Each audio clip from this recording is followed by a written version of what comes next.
Galatiens 3, versets 13 à 14. Christ nous a rachetés de la malédiction de la loi, étant devenu malédiction pour nous, car il est écrit, maudit est quiconque est pendu au bois, afin que la bénédiction d'Abraham eût pour les païens son accomplissement en Jésus-Christ, et que nous reçussions par la foi l'Esprit qui avait été promis. Cet épisode, en fait, est la deuxième partie du précédent. On était en train d'étudier comment Christ nous a rachetés de la malédiction de la loi. Donc, pour rappel, la loi fait référence aux 5 premiers livres de la Bible, à savoir Genèse, Exode, Lévitique, Nombre et Deutéronome. Et dans ces livres, il est listé un certain nombre en fait de punitions ou malédictions qui tombent sur le peuple d'Israël quand il refuse d'obéir au commandement de Dieu. On peut les regrouper en 3 catégories, la maladie, la pauvreté et la mort spirituelle. Dans le précédent épisode, nous avions discuté de comment Christ nous a rachetés de la maladie et des infirmités. Cette fois-ci, nous allons voir la pauvreté. Selon Deutéronome chapitre 28, versets 38 à 40, la malédiction de la pauvreté s'abattrait sur les enfants de Dieu s'ils lui désobéissaient. On peut lire Deutéronome chapitre 28, versets 38 à 40. Tu transporteras sur ton champ beaucoup de semences et tu feras une faible récolte, car les sauterelles la dévoreront. Tu planteras des vignes et tu les cultiveras, et tu ne boiras pas de vin, et tu ne feras pas de récolte, car les vins la mangeront. Tu auras des oliviers dans toute l'étendue de ton pays, et tu ne toindras pas d'huile, car tes oliviers tomberont. Mais comme vu précédemment, ce n'est pas Dieu en fait qui rend son peuple pauvre, mais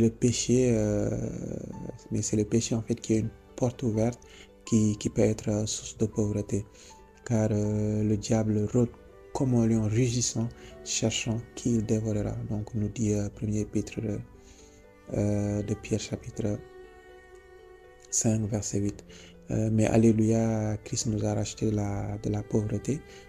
Second épître aux Corinthiens chapitre 8 verset 9. Car vous connaissez la grâce de notre Seigneur Jésus-Christ, qui pour vous s'est fait pauvre, de riche qu'il était, afin que par sa pauvreté vous fussiez enrichis. Donc oui, en tant que chrétien, on est appelé à vivre dans l'abondance. Donc c'est la volonté de notre Père qu'on ne manque de rien. Dans une lettre à l'église de Philippe, on peut retrouver ça dans le chapitre 4, verset 19.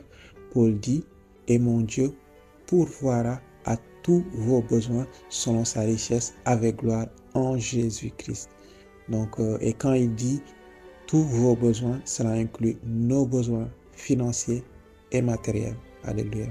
Sachant que Christ nous a racheté de la pauvreté, donc pourquoi beaucoup de croyants vivent dans le manque ou la pauvreté? Il y a plusieurs raisons, mais on va lister 2. Premièrement, beaucoup pensent que vivre dans le manque est un signe en fait de spiritualité ou d'humilité. Il faut savoir qu'en tant que chrétien, tu es héritier de la promesse faite à Abraham. Galates 3, verset 29.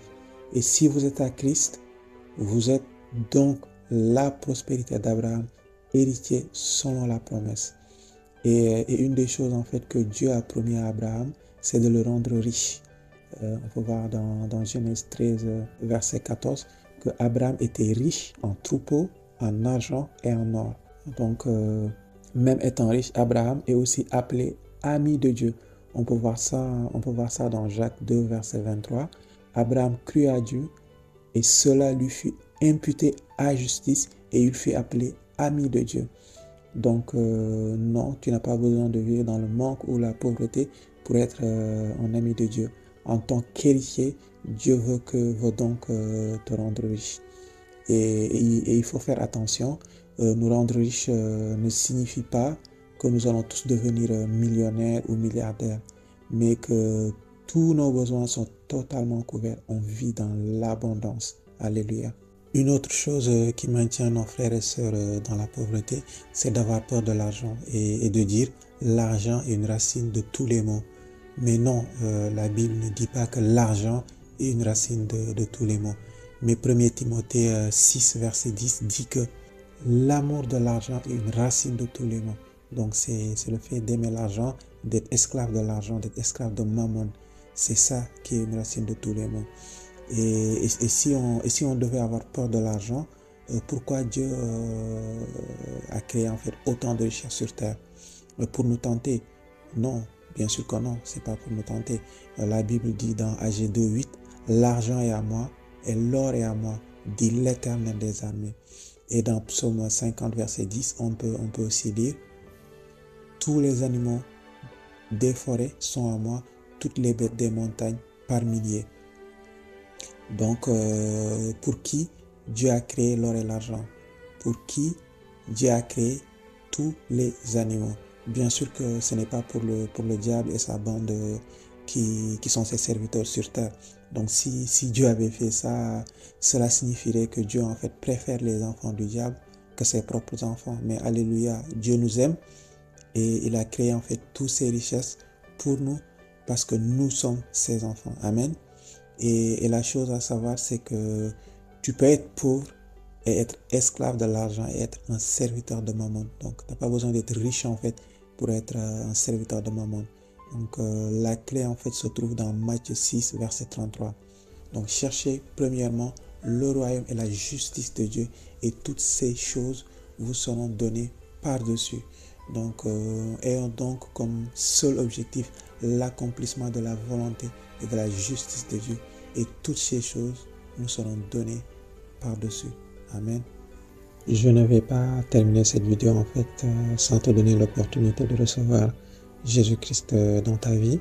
Donc répète cette prière après moi. Père très saint, j'avoue que je suis un pécheur, en ce que j'ai péché souvent dans mes pensées, paroles et actes.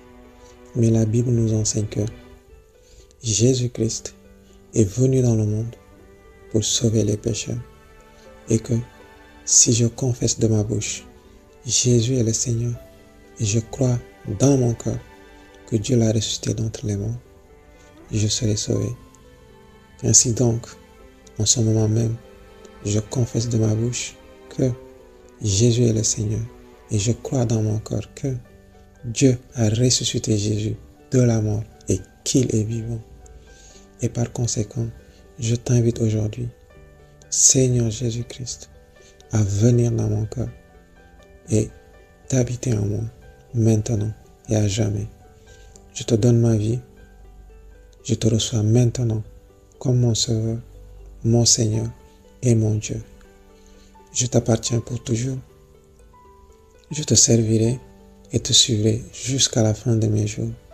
À partir de cet instant, je n'appartiens plus qu'à toi. Je n'appartiens plus à ce monde, ni à l'ennemi, car je suis né à nouveau. Amen.